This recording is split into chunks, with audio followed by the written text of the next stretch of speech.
Naam, karibu sana mpenzi mtazamaji, tuko pamoja nawe kama nilivyokuarifu. Shukrani sana, na tutarejea nikakuahidi kwamba tutarejea papa hapa ili tuweze kuendeleza mjadala wa siku ya leo kuhusiana na mabadiliko ya tabia nchi. Na hivyo mpenzi mtazamaji, wageni wangu washafika, watanisaidia kudadavua masuala haya kwa undani kidogo ili tuweze kujua kipi ambacho kinatuathiri wakati ambapo tunazungumzia hususan masuala ya hewa.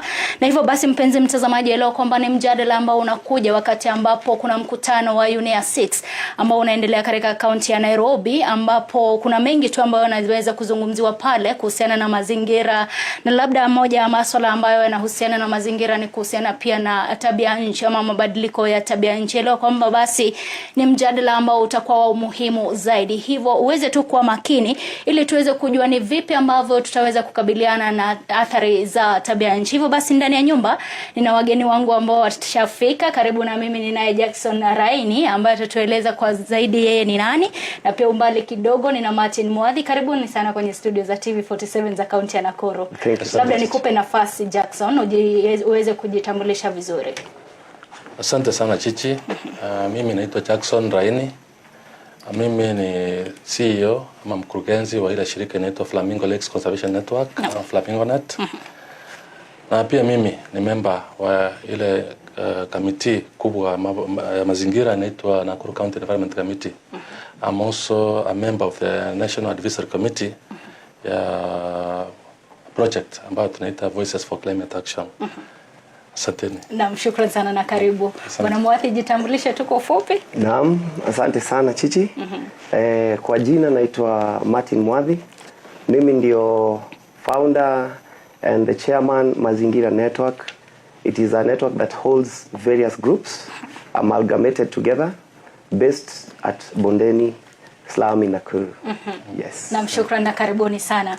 Hivyo basi mpenzi mtazamaji, iwapo unajiunga nasi sasa hivi, kumbuka kwamba ni TV47 matukio awamu ya pili ambayo inakujia moja kwa moja kutoka kaunti ya Nakuru. Na hivyo basi leo tunazamia swala zima kuhusiana na mabadiliko ya tabia nchi. Hivyo basi niweze tu kuingia ndani kidogo nimhusishe ama niwahusishe wageni wangu. Bwana Raini, nieleze maana umekuweko kwenye kuweza kufanya kazi hususan wakati ambapo tunazungumzia swala la mabadiliko ya tabia nchi. Kwanza mtazamaji atajiuliza mabadiliko ya tabia nchi ni nini? Labda tuweke wazi kwa ufupi tu. Asante sana Chichi. Kwa ufupi na ningependa kueleza hivi kwa lugha ya Kimombo. Ndio. Hiyo mabadiliko ya tabia nchi inaitwa climate change. Ndio. Climate change is basically a shift in the long term weather patterns on the earth surface. Shift. Yani ilikuwa hapa, sasa imebadilika ikakuwa hivi. It's a shift on the long term weather patterns of an area. And it varies from place to place. Some places are affected more, or the shifts are more pronounced than other areas. Yeah. Bwana Muadhi, wewe kulingana na mtazamo wako mabadiliko ya tabia nchi labda kwa ajili ya mtazamaji? Basically ameeleza vizuri because it is the change of the climate.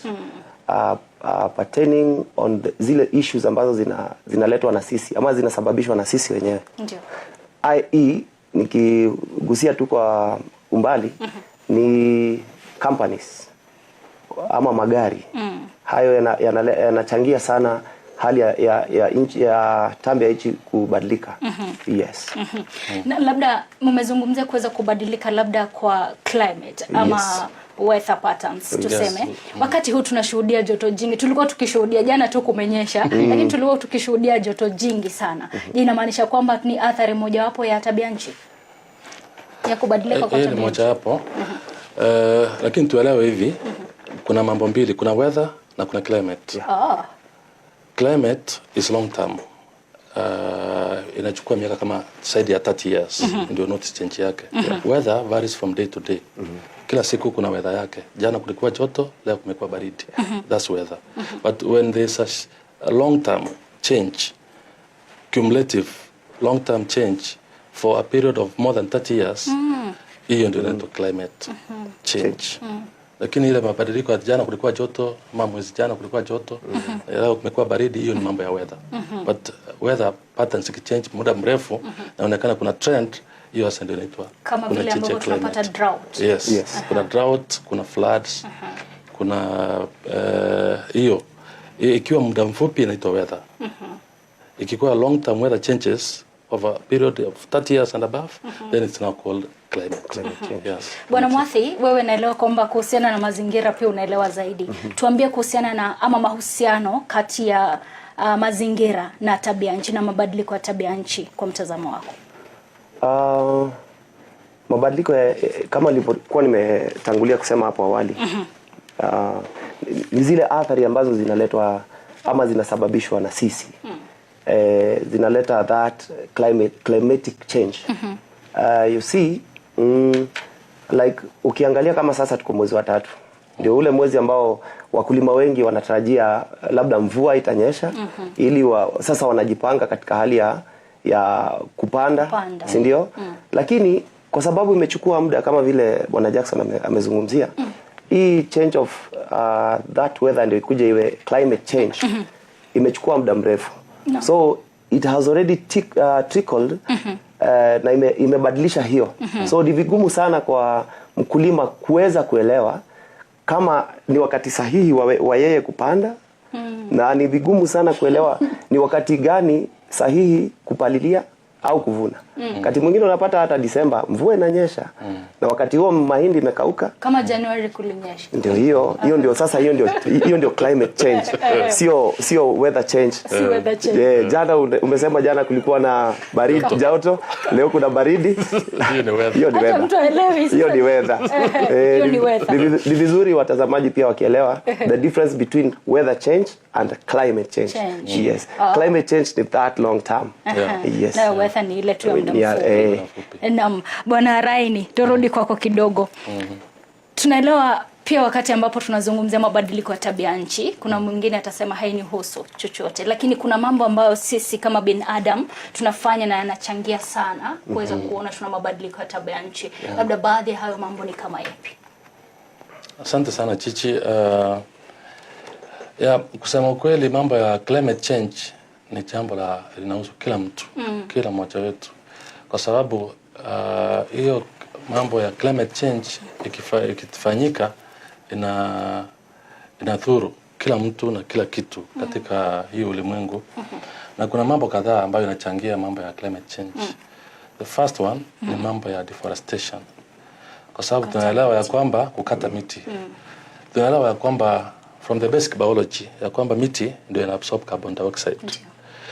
Na ikiabsorb hiyo carbon dioxide, sasa wakati tumemekata hiyo mti ina release hiyo carbon dioxide. Na pili, pia ile mti kwa sababu imeanguka itaweza kufanya ile kazi yake ambayo ina absorb hiyo carbon. Kwa sababu lazima tuelewe ya kwamba climate change, the key driver ya climate change ni ile mambo inaitwa greenhouse gases. Greenhouse gases inamaanisha kwamba katika ile kitu inaitwa atmosphere ama atmosphere pale kuna layers.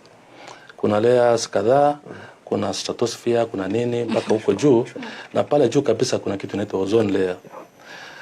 Huko hii greenhouse gases wakati tunasirelease kwa atmosphere zinafika pale zina change, kwa sababu ile ozone inakuwa ni oxygen ikiwa na ana extra molecule ya oxygen, sababu inaitwa CO2.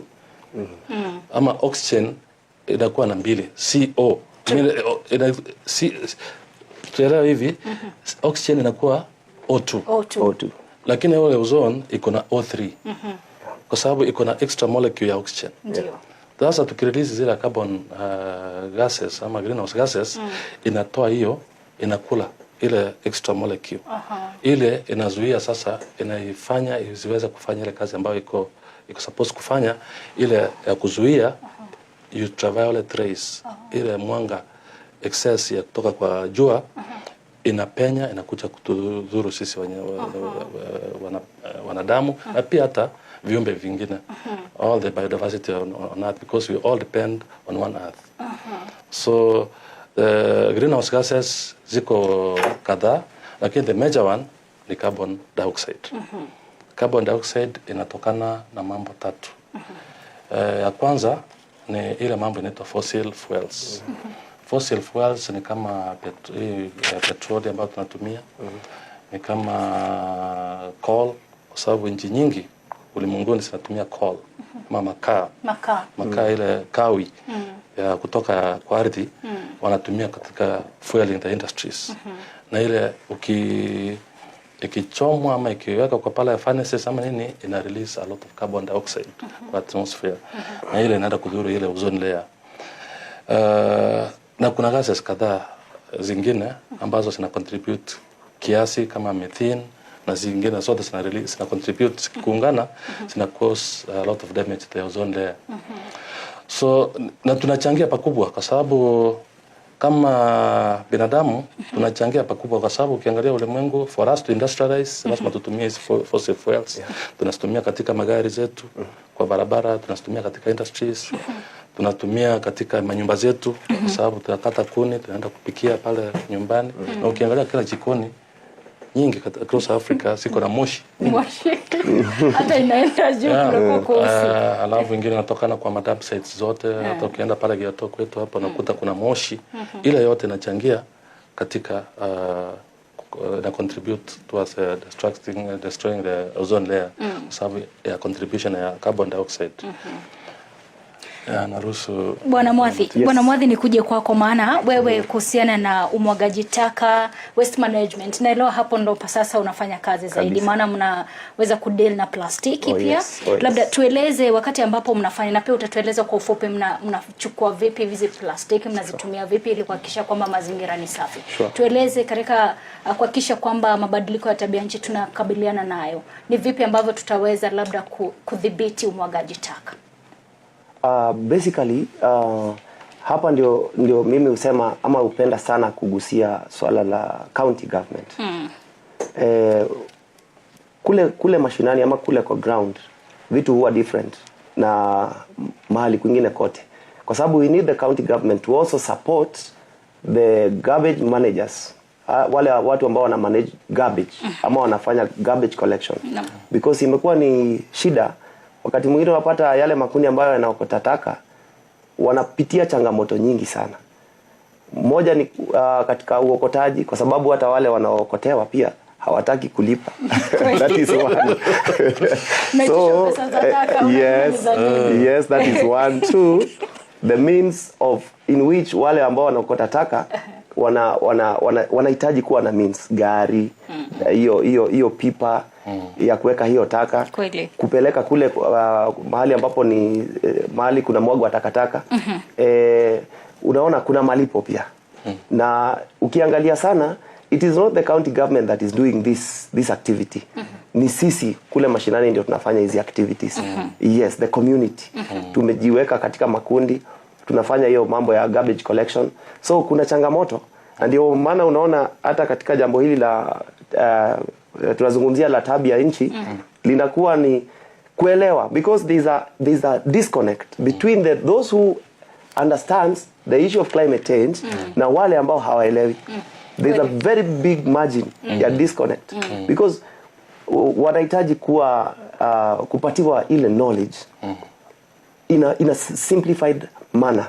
Because wakati ambapo tunazungumza sana kule kwa tofanya ni show, na huku chini hatufikii wale ambao wanahusika na mambo ya taka, it will still be a story. Na ni swali nitakuuliza, je, nyinyi kama network ambayo ni ya mazingira mnafanya uhamasisho? Yes, tunafanya advocacy, kwa sababu pia we advocate on such issues, because we raise voices for the voiceless na kufikia county. And I must say that tuko na uhusiano mzuri na county government ya Nakuru, kupitia kwa mtu kama Bwana Kimodho, director Madam Grace, because at least wanatupatia ile nafasi ya kuzungumza na wao ili waelewe chini kuna kaa vipi. Because leo ikiwa utafanya kila kitu kule juu na usijue foundation iko namna gani, kesho utaanguka. Na je, uelewa wananchi kuhusiana na vile ambavyo utadhibiti taka ili kuweza kuhakikisha kwamba wanakabiliana na mabadiliko ya tabia nchi uko vipi? That is where I'm saying there is that disconnect, and if you take a close look at what we usually do in our network, nimesema Mazingira Network iko na affiliate groups ndani yake. Currently tuko na 22 affiliate groups ambao tunatembea pamoja.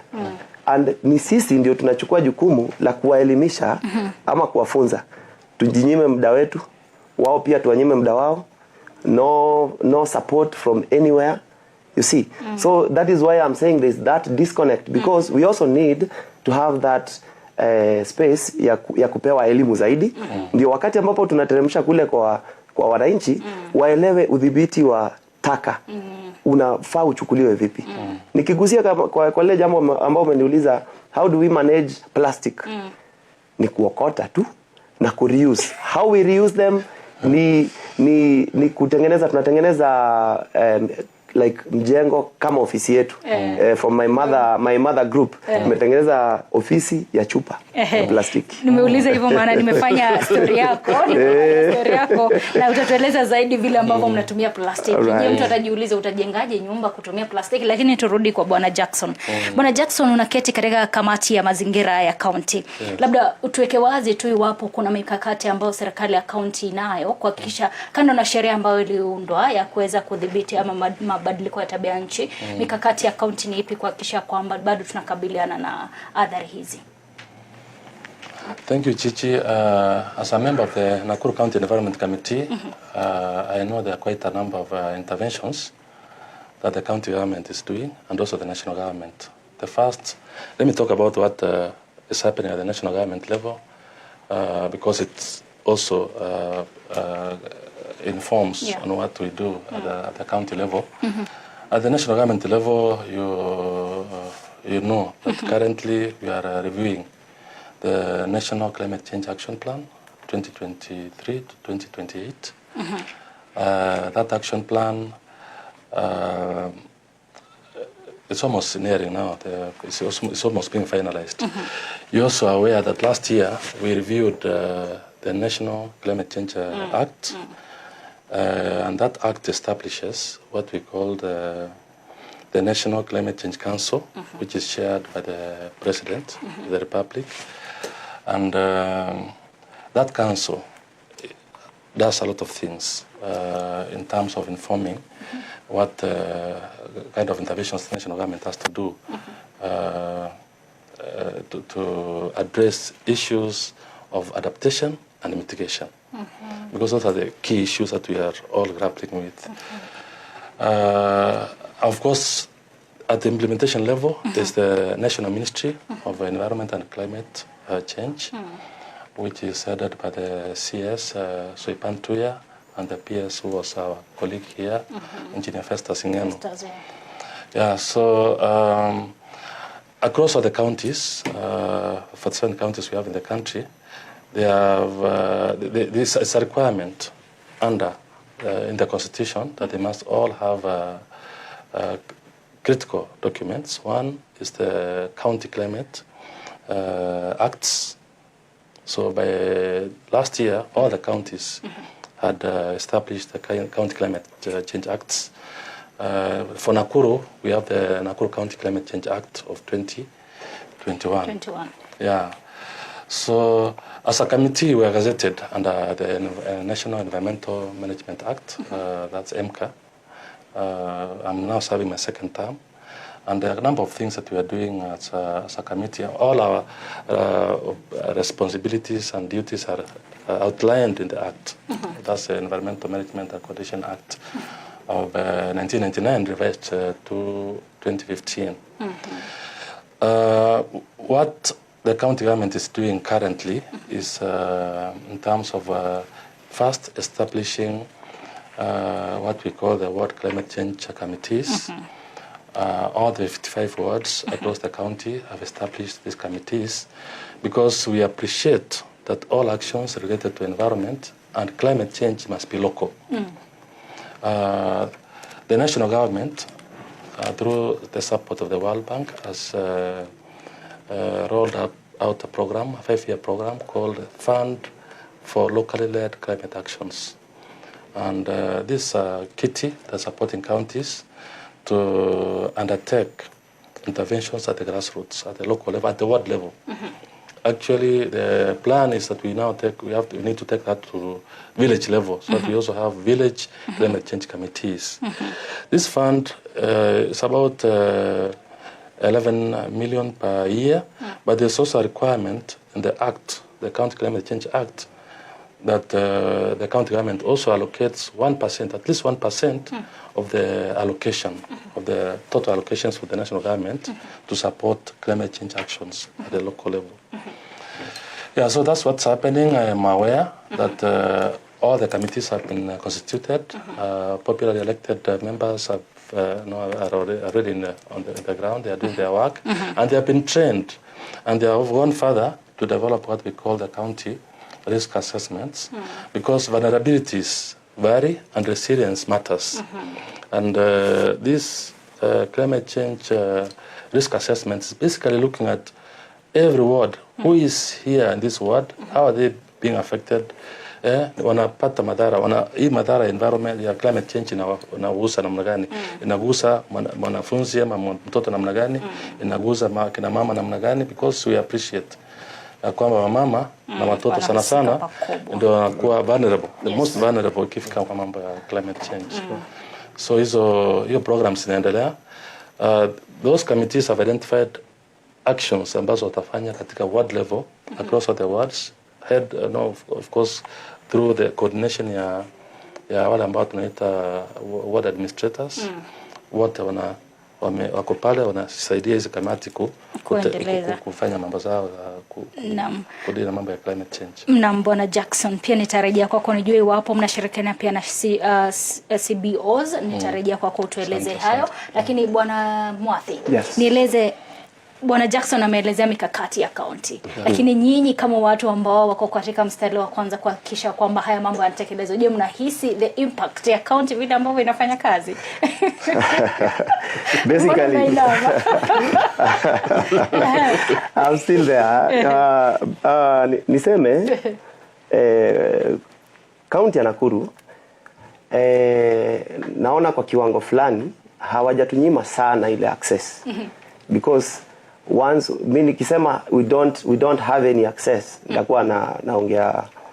nitakuwa naongea visivyo. Ndio. Na ni makosa sana kwa TV kubwa kama TV47 nikizungumza visivyo. Niseme milango tunaona milango iko wazi, lakini niweke tu kwa njia fupi kwamba ni kwa wale ambao wako serious. For those who knows what they want to do kwa hii sector ya mambo ya climate change, because it's a very wide topic. It is. It's a very wide topic. And kuna other parts which are more complex pertaining climate change.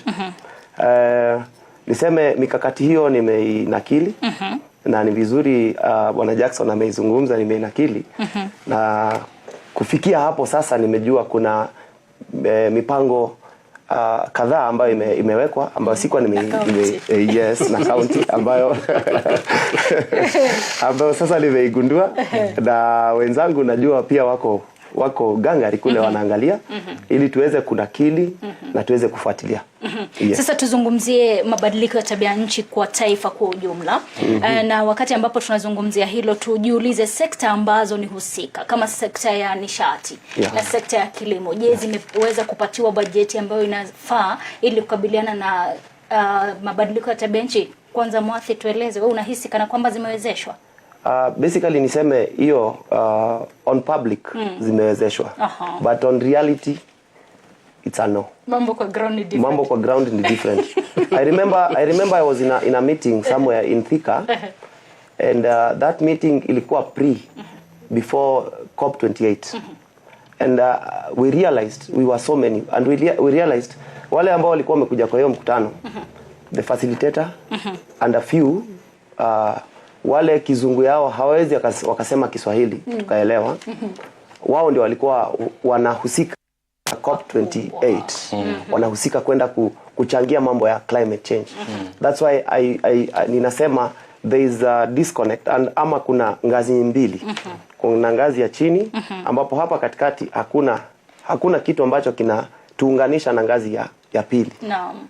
Manake wale ambao wanaenda kuhusika katika mambo ya kusema wako huko juu. Na wale ambao wanahusika, the actors now, the climate actors wako huku chini. Hakuna connection. Bwana Jackson, alama za Bwana Mwadhi hapa anasema waliacha wakati ambapo ulienda COP28. Yes. Labda wewe unahisi vipi kuhusiana na hizi sekta ambazo ni husika? Maana tunajua hususan sekta ya kilimo inafaa kupewa bajeti ambayo labda watawezeshwa tu kuweza kukabiliana na mabadiliko ya tabia nchi. Je, unahisi kana kwamba taifa liko nafasi gani, katika nafasi gani? Asante Chichi.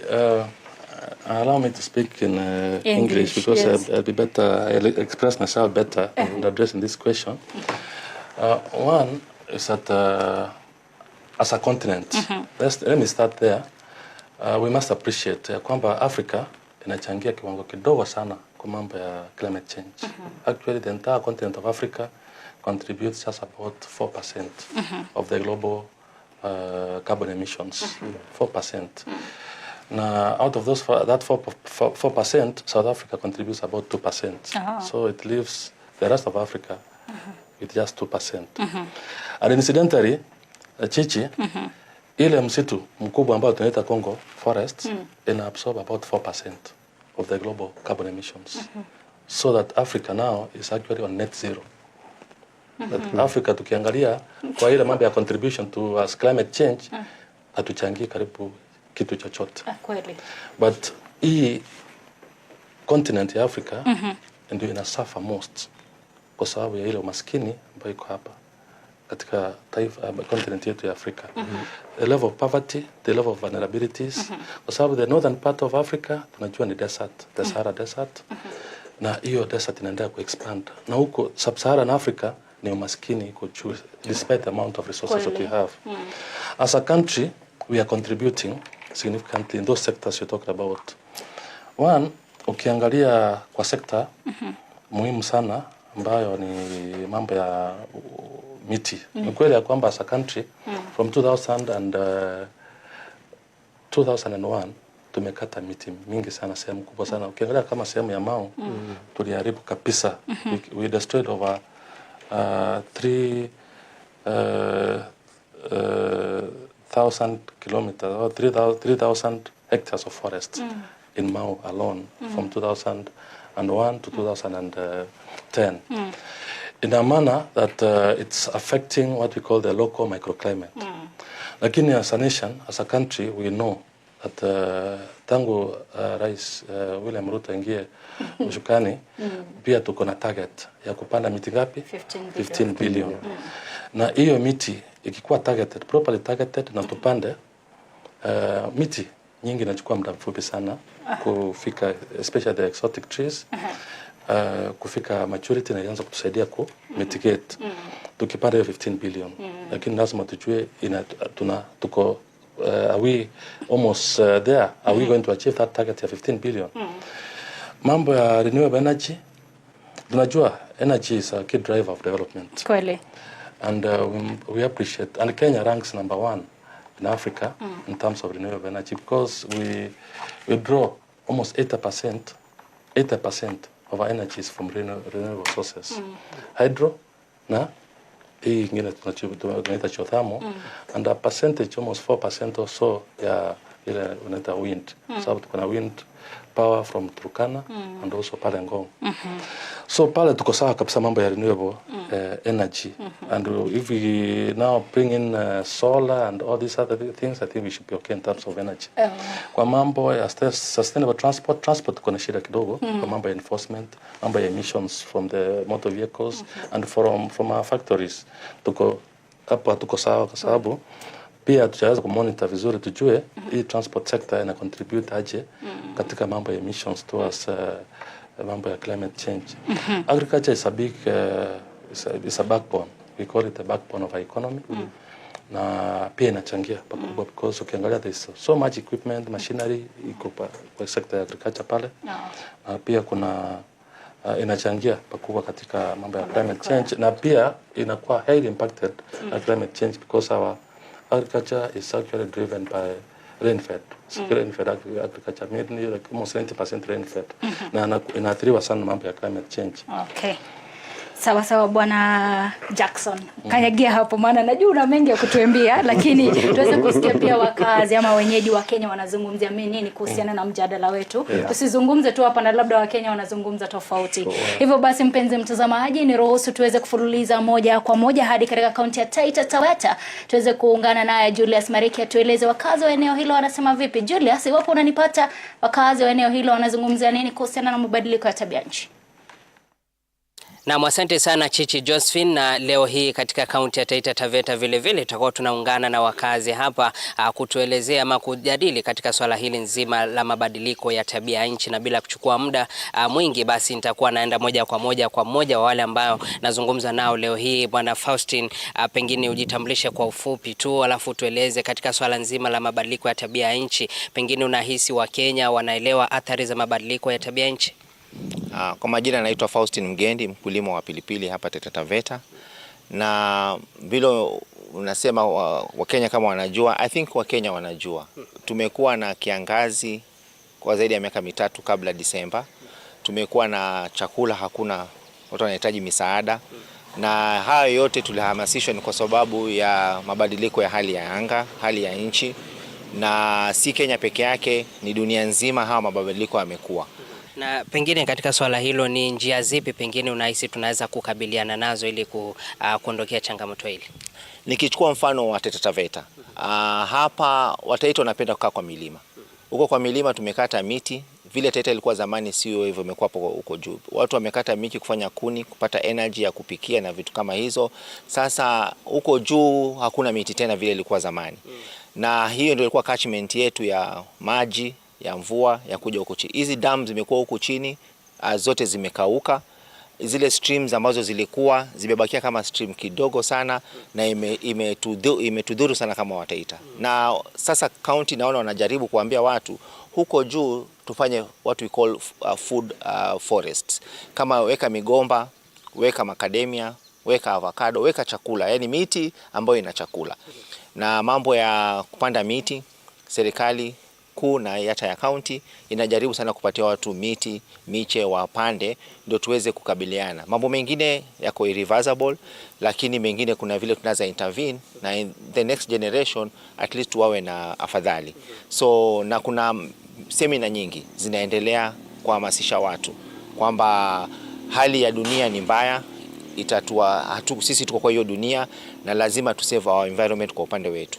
Industrialization pia imekuwa kwa nchi kubwa kama China imetu affect paka huko. Ozone layer imeliwa kabisa. Na lazima hapa sisi tuchunge upande wa industrialization. So climate smart watu wameanza kuadopt na ni interventions nzuri kwa kukabiliana na hii hali ya anga. Asante. Nilikuwa nikuulize lakini ushajibu tayari katika mazungumzo yako. Nilikuwa nikuulize kuna hatua zozote ambazo zimepigwa na serikali katika kupambana na hali hii ya tabia nchi, na umepata kueleza katika mazungumzo yako. Pengine ningekuuliza tu una wito upi kwa wakazi haswa wananchi wa kawaida? Wito ni kwamba lazima tujue kweli hii hali imebadilika. Wataalamu wanatuambia kwamba huu mwaka huu 2024 utakuwa ndo wa joto kali zaidi tangu hii dunia ianze. Imepanda by 1.5 centigrades. Na 1.5 centigrades ni kitu mbaya sana. Hiyo iko juu. Ndio tunaona tangu Januari kumekuwa kubaya mpaka sasa jua na joto hata pale kama Nairobi ambapo hawa experience hizi mambo za joto imekuwa juu sana. Na itazidi kupanda kama hatutafanya kitu. So watu wahamasishwe zaidi. Alafu tu adopt pia mambo ya green energy. Kama ni solar tutumie zaidi ya solar. Tupunguze mambo ya kutegemea these other sources of energy. So solar pia watu wajaribu, counties zijaribu zije na policies zi attract investors, tuwe na investments kwa upande wa solar. Itapunguza watu kutegemea mambo zaidi ya electricity na itapunguza mambo ya environment ambapo tumekuwa tuchukue advantage of whatever environment imetupatia. Asante. Yes. Asante sana. Naam, Chichi Josephine, ni maoni hayo ambayo umepokea kutoka kaunti ya Taita Taveta kuhusiana na swala nzima la mabadiliko ya tabia nchi. Naregesha kwako studioni kuendelea na mjadala huu. Mie ni Julius Mariki Mwakivo, kaunti ya Taita Taveta. Na mkazi safi Mariki, huyo ni mwandishi wetu kutoka kaunti ya Taita Taveta akizungumzia masuala kuhusiana na mabadiliko ya tabia nchi. Lakini mpenzi mtazamaji, ni ruhusu tu nikupe maelezo mafupi, maana tukirejea tutakuwa na mazungumzo kuhusiana na masoko ya kaboni. Nikupe tu maelezo mafupi kuhusiana na masoko ya kaboni katika taifa la Kenya na hususan katika mataifa mengine. Elewa kwamba mataifa ambayo yamekumbatia masoko ya vipimo vya kaboni ni Kenya, Malawi, Gabon, Nigeria na Togo.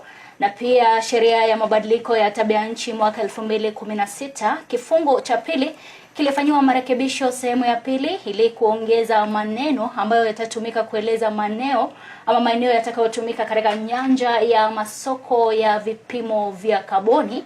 Pia katika kifungu cha 12 sehemu ya 4 na sehemu ya 22b inatoa maelekezi ya masoko ya vipimo vya kaboni kuhakikisha biashara hiyo inajikita katika kukabili gesi haribifu inayoachiliwa angani. Pia katika sheria hiyo kifungu cha 12 itaelekeza ugavi wa mapato na kutupilia mbali viwango vya kuwajibisha serikali kuu na zile za kaunti kutekeleza wajibu wao kutokana na mapato ya vipimo vya kaboni. Mpenzi mtazamaji, ni maelezo tu kuhusiana na mjadala huu ambao tutakuwa tukizungumzia pia mengi kuhusiana na masoko ya kaboni ambayo pia ni mojawapo ya vipengele ambavyo viko chini ya mabadiliko ya tabia nchi. Nirejee hapa studioni niweze kupatana na Bwana Jackson na Bwana Mwathi. Bwana Mwathi, nikuje tu kwako uweze kuzungumza pia. Yes. Tuliwacha wakati ambapo ulikuwa ukitueleza kuhusiana na vile ambavyo mnatumia plastiki. Alright. Mimi ninaelewa, maana nimekuja kwenye ground na nikaona vile ambavyo mnafanya. Yes. Lakini hata wakati ambapo unasema hivyo, tutarejea pia na swala la masoko ya kaboni. Wakati ambapo unatueleza kuhusiana na plastiki, tueleze iwapo unaelewa kuhusiana na masoko ya kaboni. On the issue of plastic, sisi tumechukulia jambo ambalo ni 3 R's. Reduce, reuse and recycle. But basically kwa recycle kuna changamoto kwa sababu recycle it needs some machine. So hata tukipenda sana kupunguza plastiki kwa njia ya kurecycle inakuwa ni vigumu. Na kwa nini plastiki si glass? Kuna wale watu ambao pia wanajihusisha na glass kwa sababu pia glass ziko na kazi nyingi. Hizi chupa unaona watu wanabugia pombe, wanazitupa ovyo. Mimi husema you just collect them. This is also another way of making money. Kama ndio unasikia mara ya kwanza, you can make money kupitia kwa hizo chupa. Maybe inaweza kosa kuwa pesa nyingi, lakini inaweza ikakupatia kiwango fulani cha pesa. And especially for the youth, wale wanasema kila siku hakuna kazi, wanataka online jobs, hatuwezi toshea sisi wote. Wote hizo chupa za glasi zinavunjwa, zinawekezwa kwa kuta. Hiyo ni mojawapo ya njia za ajira. Mwaibia tu siri. Katika upande wa plastiki, ukiangalia katika ile project yetu, tunatumia hizo plastiki kukuzia miti. After bedding, tuna transplant ile miti kwa zile plastiki. So by doing that, we are reducing the amount of plastic on the ground, and which is the most dangerous place ya hiyo chupa kuwepo. Then how we manage the plastic isiwe iko tena kwa ground, the surface area tuna make sure tumeipiga kabisa, tumemwaga maji. Hiyo chupa isisink kwa mchanga. Isirudishe zile athari ama ile hatari ambayo inapatikana kutoka kwa chupa, the chemicals, zisirudi kwa mchanga. Na ukiangalia tunajaribu kutafuta hata hizi carpets, used carpets, zile za maji, so that tuzuie kabisa ile plastiki isiguzane na nini, na ule mchanga ambao uko kwa ground. Ule mchanga ambao utaguzana na plastiki ni ule uko ndani ya plastic peke yake. Then we grow trees there. Na ni reusable kwa sababu tukienda kupanda hiyo miti, kwa sababu kama in my network tumepanda miti nyingi in all learning institutions around Biashara Ward, Kivumbini Ward. Yes. And tukienda tukikuza, tukitoa huo mti tukipanda, tunarudi na plastiki zetu. So unaona we are reducing and reusing. Yes. Sasa tuzungumzie masuala ya masoko ya kaboni. Tupande miti alafu kisha tulipwe na mataifa ambayo yameendelea. Sijui nianze na Bwana Jackson. Ili unaona litaafikiwa? Litaafikiwa. Tuseme hivi, kuna kitu inaitwa carbon footprint. And as it is, the developed countries, especially the US and China, let's talk about the Asian tigers, including Canada and the UK, Central Europe. They contribute significantly towards carbon emissions. In a way that they want to offset their carbon footprint. Because they're not able to mitigate or to reduce the amount of carbon they generate from their countries, then they come to Africa, mostly Africa, to try and buy credits to offset their carbon footprint. Lakini hii soko inaitwa carbon market ni soko ambayo kama taifa hatuielewi vizuri. We appreciate that as a country it's only last year ambayo tumebadilisha ile Climate Change Act 2016 ndio tukaintroduce mambo ya carbon markets. That's especially following the meeting, the COP meeting we had in Egypt. So sheria imepitishwa tu last year. In Africa, especially, and this is emerging from the recent conference we had in Nairobi, African Climate Change Summit, ni ya kwamba Africa has not benefited greatly from this market. Kwa sababu it's obscure, it's not clear, it's shrouded by some secrecy in terms of who is actually purchasing or buying these credits, and where they're buying those credits from, and who is valuing these carbons. Ukiangalia this market, ile credit moja wakinunua carbon, it's normally purchased in tons.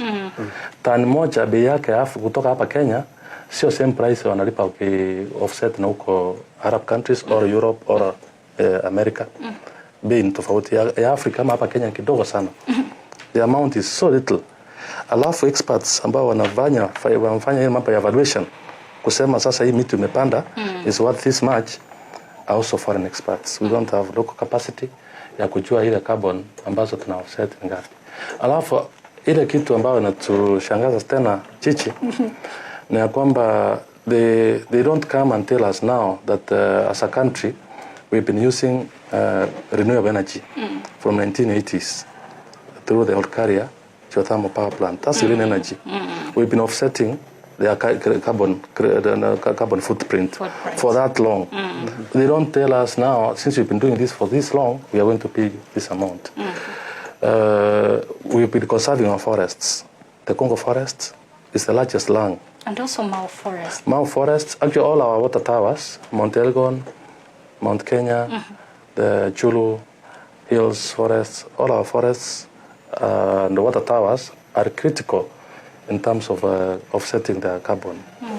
But they don't come and tell us, because you've conserved the Mau, all your water towers, we are going to give you this amount for every tonnage that you absorb from us. Wanasema ile miti tutapanda. Hawasemi ile tuko nayo msituni. So in short nataka nielewe Bwana Jackson. Kumaanisha sisi tupande miti, we clean their mess and they pay us. They pay us. You see, Africa requires a lot of this money ya carbon credits kwa sababu communities kama zenye Mwadhi hapa na wenzake, the CBOs, na communities across the country, unakuta challenge kubwa wako nayo ni mambo ya funding.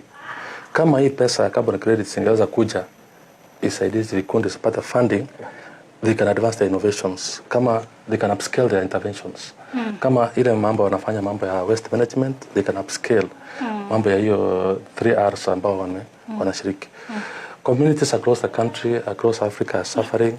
Mambo ile inaitwa loss and damage, but there's no money that they are getting at all to help them upscale the interventions and also improve their livelihoods. Bwana Mwathi, unahisi vipi wakati ambapo Bwana Jackson amekuwatetea hapo, maana mnahitaji labda kuhusishwa, si kuambiwa tu kuna carbon credit, lakini hata mjajulishwa. Je, unahisi vipi kuhusiana na masoko ya kaboni? Nikizungumzia swala la carbon credit, I think it's a very hard topic kwa watu wengi hapa chini. And I keep on saying hapa chini because on the ground I don't know kama kuna watu wanaweza fika watano wakwambie what is a carbon credit. Kweli. You get? And then when we start saying about talking about the issue of carbon credit without the knowledge, sisi wote tutaingia kwa maji. Tumepotea. Kwa sababu the little I understand about carbon credits, vile Mr. Jackson ameeleza vizuri kabisa, that the foreign countries ndio wana manage. But you see, there's still no connection between the foreign countries and our country as a whole. For us to understand, kama Mr. Jackson pia wamenyimwa hiyo connection ya wao kuelewa. You get now, you understand sisi mahali tuko. Naelewa. Sisi tuko mbali. Akina Jackson wako huku kwa kichwa, sisi tuko kwa miguu. Kule kwa viatu. You get. Now swala la kupanda miti ni jambo ambalo kwamba ningependa sana kuhimiza. Na nitoe wito na nimkumbushe rais kwamba alikuwa amezungumzia swala la kupanda the 15 billion trees. And akawa very serious. Na akatengeneza siku ya kupanda miti. Ikawa ni kama ilikuwa ni kama lazima hiyo siku tulipanda. Lakini swala hilo napenda sana alirudie tena. Na iwe sasa ni lazima. Kabla mtu hajafanya mjengo wote, kuwe kuna kiwango fulani ambacho wataalamu wataketi chini. Bwana Jackson yuko hapa na timu yake, ufanye evaluation ya how many trees does me as Mwathi needs to plant before nifanye mjengo. Mtu atasema mimi najenga nyumba town. Yes, sometimes unajua we are cleaning the foreign mess. But again, are we affected? If we are affected, do we wait until we die to say that it is their mess? We need to correct it because hata sisi inatuadhiri. Angalia mambo, tukirudi tu nyuma kidogo kwa athari ambazo zinaletwa na tabia nchi, mvua, excessive rain, ina cause damages, not only kubomoa but pia kuleta magonjwa ambayo hayana tiba. Nani wanaathirika sana? Watoto, wanawake wanaathirika zaidi. If mtoto na mwanamke ataathirika, sisi tumeisha. Because huyu mtoto ndio kesho atakuwa mtu mzima. Na akienda, na huyu mama akiathirika, basi hatu uzao utakwisha. Kwa hivyo tunamaliza dunia. Kwa hivyo ili swala la carbon credit ni swala ambalo ni nyeti. Na pia watu wafunzwe ni nyeti sana kwa wale ambao wako kwa ground. Linahitajika kuwa na elimu zaidi. Kwa wale kidogo ambao labda wanaonekana wako serious kwa mambo ya kukabiliana na hali ya tabia nchi. Na pia vile vikundi ambavyo vinaonekana viko serious katika kujituma katika kurekebisha hali hii. Kama nyinyi sasa. Yes. Unaogopa kusema kama sisi. Hata siogopi. Nasema kama sisi.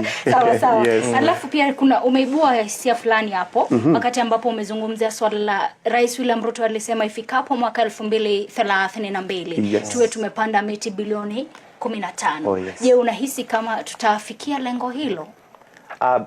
Kwa ufupi. Basically nikizungumzia tu hapo sioni kama itawezekana if mambo yataendelea kuwa hivi because Mr. Jackson asante sana Mr. Jackson kusema kutaja jambo hilo kwa sababu pasina sisi kupatiwa ile nguvu.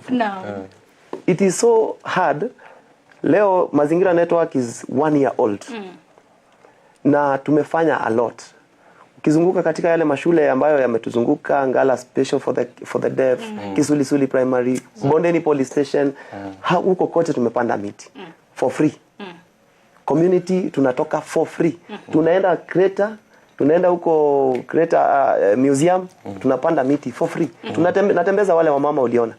Wanatembea kutoka huku chini, wanatembea mguu mpaka huko Kreta kupanda miti. So then another year without any support. It is so unfortunate. Watu watachoka. Sasa ndio umeona, the answer is itakuwa it's so unfortunate. Hatutafikia bilioni 15 kufikia huo wakati ambao Rais alizungumzia. Naam. Bwana Jackson, unahisi kana kwamba tutafikia kupanda miti bilioni 15 by 2032?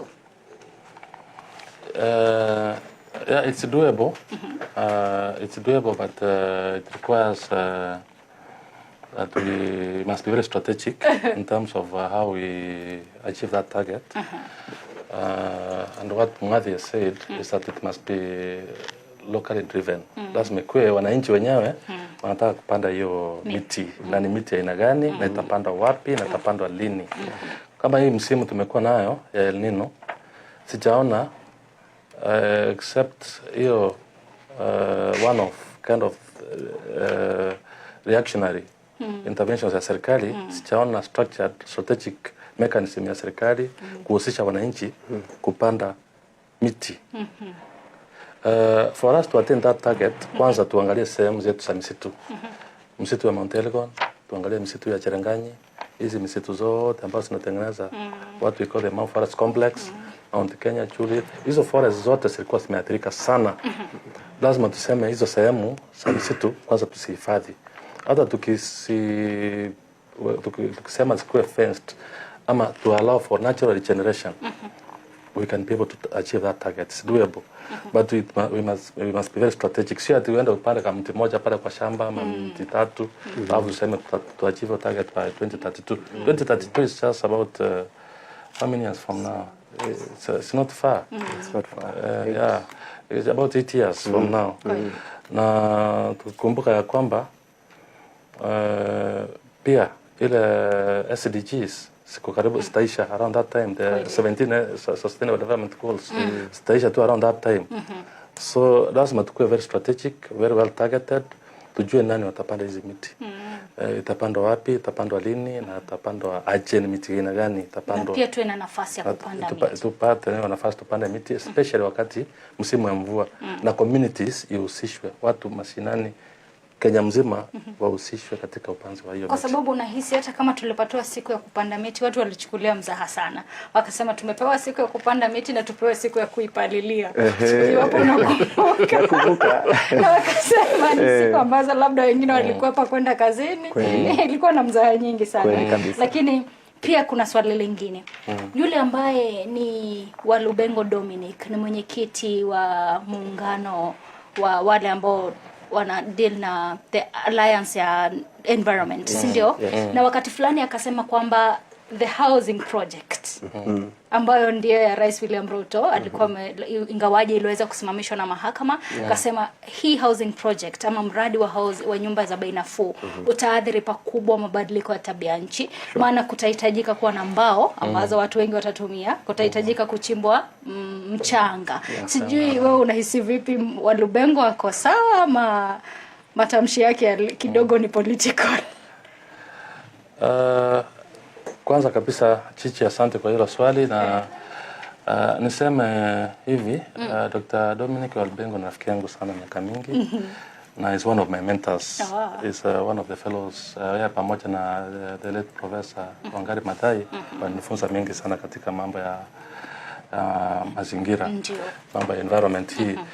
Yes, a point, kwa sababu lazima tujue tukishiriki mambo ya affordable housing, we must appreciate that we require resources, and these are natural resources. Tuhitaji miti, a lot of timber for roofing and for general civil works. Tutahitaji miti mingi sana, sio hiyo miti tutatoa wapi. Alafu kuna sekta kama ya mchanga. Ukiangalia kama hapa Nakuru, mchanga tunatoa either hapa pande ya Ronda hapa, Nambo, na pande ya pale ukielekea Mzee Wanyama. Ukienda zile sehemu Chichi zimeathirika kabisa. Mimi binafsi nimeenda pale mara mingi kwenda kuassess, kufanya environmental audits. Wale jamaa ambao wako na hizo quarries hawafuati zile guidelines ambazo zimewekwa na NEMA. Vile wako supposed kuvuna ile mchanga. Na pia tunajua sehemu ya Kakoto hapa tunatoa ballast. Ukiangalia pale there's permanent dust. Zile sehemu Kagoto hapa Wanyororo wanaathirika kabisa kila wakati. Na ukikuwa demand mingi hiyo ballast, the more the community there will be affected.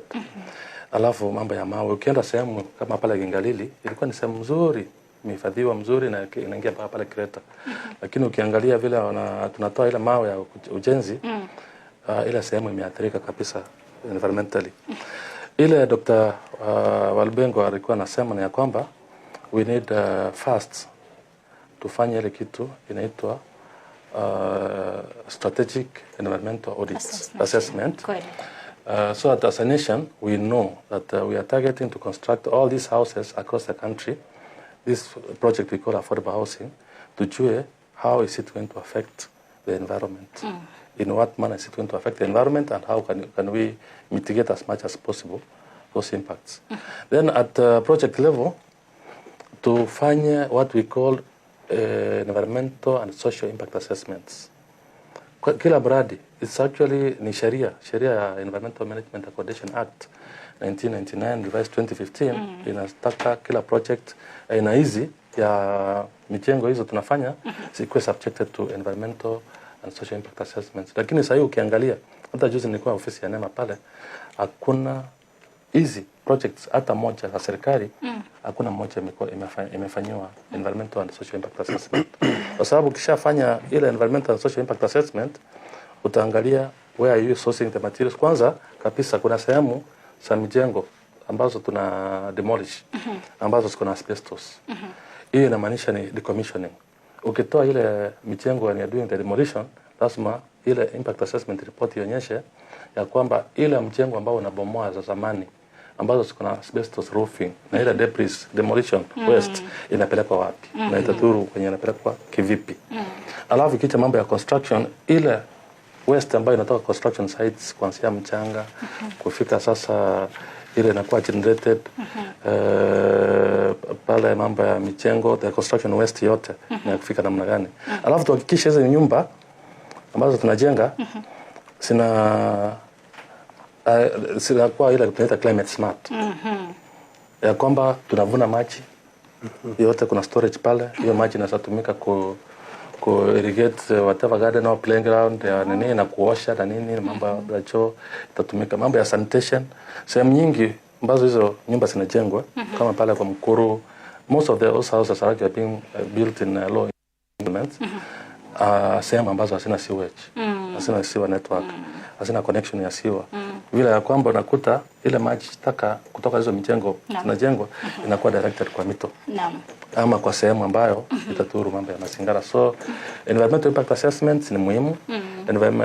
Kitu inaitwa strategic environmental assessments is very very important, and that's the point that Dr. Dominic Walbengo was making. Nitakuja kwa Bwana Mwathi ndio utueleze wewe kauli yako ni ipi kuhusiana pia na kauli ya Walubengo. Lakini kwanza twende katika Elgeyo Marakwet, kaunti ya Elgeyo Marakwet, tusikie wakazi wa huko wanasema nini. Moja kwa moja tuweze kufululiza hadi katika kaunti ya Elgeyo Marakwet, tupatane na mwandishi wetu Fabian Kibet. Fabian, iwapo unanipata, wakazi wa eneo hilo wanazungumzia lipi? Iwapo eneo hilo limeweza kuathiriwa na athari za mabadiliko ya tabia nchi, wanasema nini?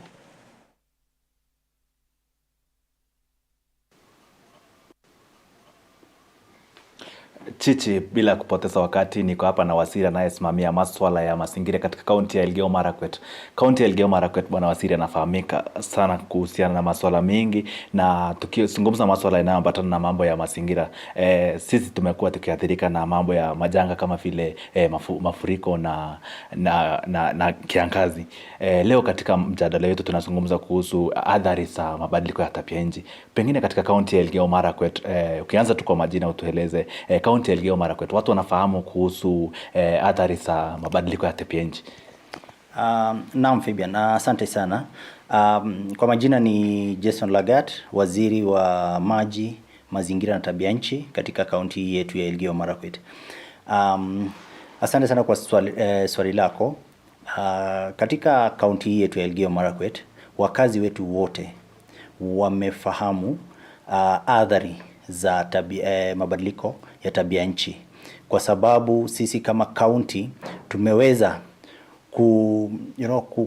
kuleta jamii yetu na wakazi wetu wote na kuweza kuwapa ile tunaita advisories through public participations. Siri swali langu tu kwa sababu ya muda, najua nafahamu fika uko na shughuli zingine kando na hii Waziri, nafahamu kuna zile mikakati ambazo mmeweka katika kama idara husika, pengine ni hatua zipi mmepiga hadi sasa katika kuhakikisha kuwa tumedhibiti hali katika kaunti? Naam Fabian, kama idara ya maneno ya mazingira na tabia nchi, tumeweza kuweka mikakati kabambe kama kaunti, haswa ili idara ya kuweza, moja ni going close to the people and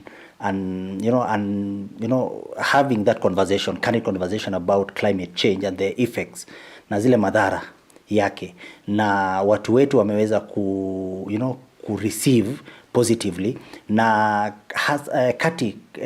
among the strategies that we've put in as a department is one, we are working closely with our schools, all our schools across the county, and we launched through the leadership of His Excellency the Governor, tuliweza launch schools regreening program, and when we launched late last year, since then we've been partnering with them and with other partners who are really supporting us with provisioning of these seedlings, that is especially the exotic species of trees, that is the cypress. We've worked closely with KVDA, who've given us like a substantial amount, about 300,000 so far, and also other partners like the TNC, that is the Nature Conservancy, who are really partnering with us closely to give us the fruit trees, and especially the avocado fruit trees. And this,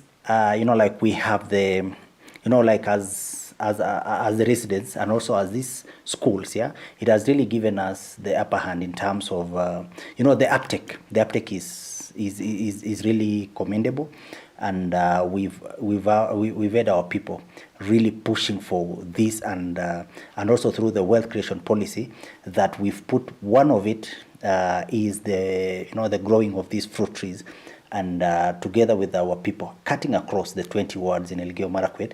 So as a department and as a county, through the leadership of His Excellency the Governor, we will be, and also the implementation of and operationalization of the wealth creation policy, we would have addressed three things, especially through my department. Okay. Shukrani sana Waziri.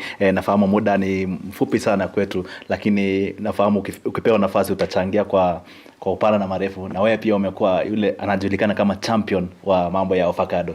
Waziri, tu kwa sekunde 10, unawaambia ni wale watu wanaoharibu mazingira? Naam. Wito wangu kwa wakazi wetu wote wa eneo hili la Elgeyo Marakwet ni kuwahimiza tuweze kuwa champions wa environment, wa kuweza kuhifadhi mazingira yetu. Shukrani Waziri. Chichi, ni hayo tu kwa sasa kwa sababu ya muda. Huyu amekuwa Waziri anayesimamia masuala ya mazingira katika kaunti ya Elgeyo Marakwet, Bwana Jackson Lagat, ambaye ametusaidia kuchanganua hili swala linaloambatana na mabadiliko ya tabia nchi. Kutoka kwangu sina la ziada, narekesha kwako.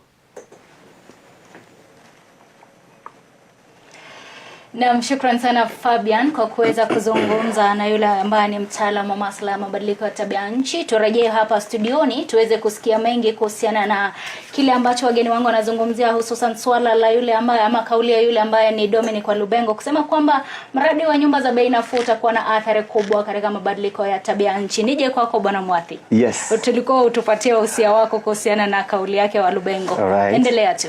Asante sana Chichi. Nikizungumzia swala ambalo alitaja senior Dr. Dominic Walubengo kuhusiana na swala la affordable houses, litaathiri pakubwa, hata mimi na support, litaathiri pakubwa sana environment.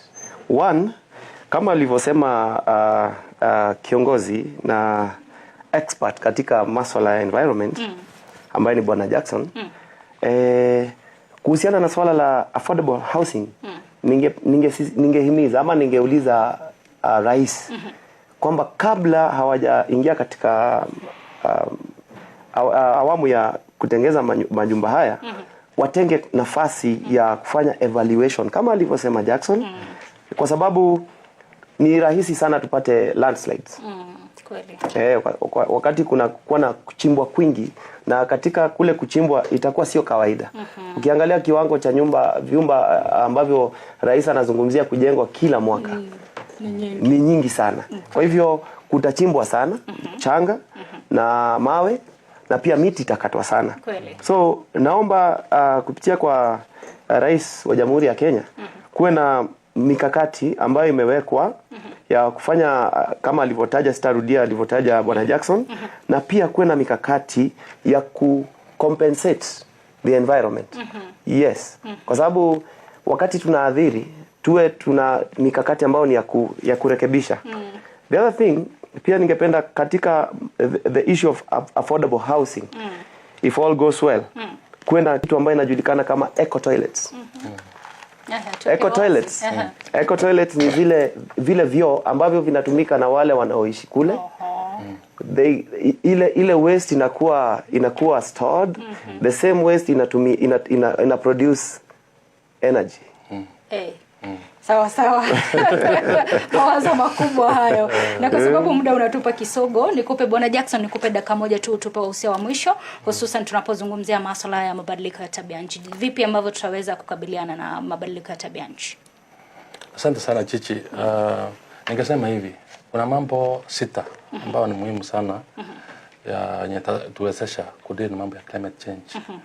Ya kwanza kabisa ni ensure that the institutions that have the responsibility and mandate addressing mambo ya climate change, they work well vertically and horizontally between the national government and county government and across departments within all the county governments, because we tend to work in silos and in a manner that our projects intervention settings are quite disjointed. Ya pili ni ensure that there is stakeholder participation. Ya kwamba communities voices are included in all the decisions and interventions we make. Ya kwamba women, youth, children, tunahusisha kila mtu kwa mambo ya climate change. Ya tatu ni ya kwamba sheria zetu za mambo ya climate change sikuwa interpreted and simplified in popular versions ili wananchi waelewe sheria hizi ni gani na zinatuhusu namna gani, including policies and strategies. Unakuta ya kwamba zile strategy like now the national climate change strategy iko pale at the national level, wananchi ajui ni nini iko pale ndani. Ya ine na ni muhimu sana ni mambo ya technology na innovations, kwa sababu ukiangalia technology kama hii ya geothermal ni muhimu sana kwa mambo ya climate change. Kwamba inatusaidia sana kwa offset our footprint and we actually get renewable energy from there. So innovations and technologies around climate change are extremely important na tunahitaji kuhimiza hizo zifanyike.